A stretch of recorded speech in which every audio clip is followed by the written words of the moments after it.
Hello press ma'am part নিয়ে চলে এসেছি আমি।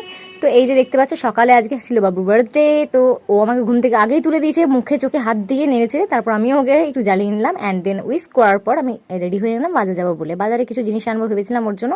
তো যেগুলো আমি ওর জন্য এনেছি কয়েকটা হেয়ার ব্যান্ডস। এত রোদের মধ্যে স্লিভলেস পরে যাওয়াটা একটা ভুল হয়ে গেছে। যাই হোক, এরপরে ওকে সাজানো হয়ে গেছে। আর হেয়ার ব্যান্ডটাও মাথায় না, হাতে নিতে বেশি পছন্দ করছিল। তো এরপর এই যে কয়েকটা আমি ক্লিপস নিয়েছি যতটুকু পেরেছি। তারপর ওকে খাবার দেখানোর পরে আমি বললাম এগুলো একদম হাত দিবি না, এগুলো আমার। তখন দেখছো গাইস ও কীরকম আমার আমার করছে, এত কিউট গাইস, মানে কি বলবো। তো যাই হোক, ও খেলো, সবাই ওকে খাওয়ালো। তারপর আমি লাস্টে খাওয়ালাম, যেহেতু আমি এখানে ছোটো আপাতত। তো আমার চেয়েও ছোটো পুচকুরানি আছে যদি বা, তো ওকে যতগুলো খাইয়েছিস ততগুলোই খেয়েছে। এরপর কিন্তু পুরো রুম আমরা ডেকোরেশন করেছি আমি আর বৌমনির ভাই মিলে। তারপর আমার কাজিন ব্রাদার ছিল, তো একসাথে সবাই মিলে গোছালাম। আর এই রুমটা গুছিয়েছে আমার বৌমনি।